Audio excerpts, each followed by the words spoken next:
കഴിഞ്ഞ നിയമസഭാ തിരഞ്ഞെടുപ്പിൽ പാർട്ടിക്ക് തിരിച്ചടി നേരിടാനുള്ള കാരണങ്ങൾ പരസ്യമായി സമ്മതിച്ച് മുൻ സ്പീക്കറും മുതിർന്ന CPIM നേതാവുമായ AN ഷംസീർ മലപ്പുറം കാളികാവിൽ സഖാവ് കുഞ്ഞാലി രക്തസാക്ഷി ദിനാചരണത്തിൽ സംസാരിക്കവെയാണ് സ്ഥാനാർത്ഥി നിർണയത്തിൽ അടക്കം പാർട്ടി വരുത്തിയ വീഴ്ചകൾ ഒന്നൊന്നായി ഏറ്റുപറഞ്ഞ് ഷംസീർ രംഗത്തെത്തിയത്.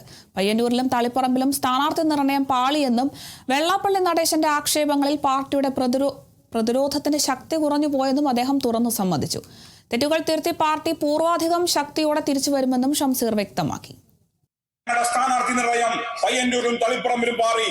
വെള്ളാപ്പള്ളി നടേശൻ മലപ്പുറത്തിനെതിരെ ശക്തമായി ആക്ഷേപിച്ചപ്പോ അതിന് ഞങ്ങൾ പ്രതിരോധിച്ചു. പക്ഷേ പ്രതിരോധ പ്രസ്താവനയിൽ ഒരു ഊക്കുണ്ടായിരുന്നില്ല. ഞങ്ങൾ സ്വയം വിമർശനം നടത്തി.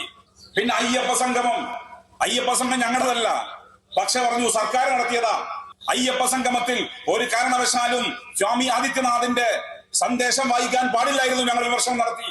ഇങ്ങനെ നടത്താൻ കുഞ്ഞാലിയുടെ പാർട്ടിക്കല്ലാതെ വേറെ ആർക്കാ സാധിക്കുക? പരാജയത്തിന്റെ കാരണങ്ങൾ കണ്ടെത്തി ഞങ്ങൾ ജനങ്ങളോട് സ്വയം വിമർശനം നടത്തി. ഞങ്ങൾ പറയുന്നു, ഞങ്ങൾ ജനങ്ങൾക്കിടയിൽ പ്രവർത്തിക്കുന്നവരാ.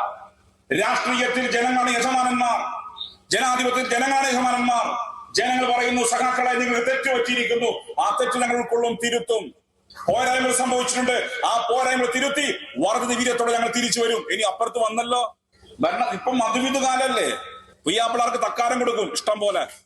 ഇപ്പൊ തക്കാരം ഇഷ്ടം പോലെ നടക്കുന്നുണ്ട്. 102 സീറ്റുമായി അധികാരത്തിലേക്ക് വന്നവർക്ക് ആദ്യ 2 ആഴ്ച മുഖ്യമന്ത്രി ഉണ്ടായോ?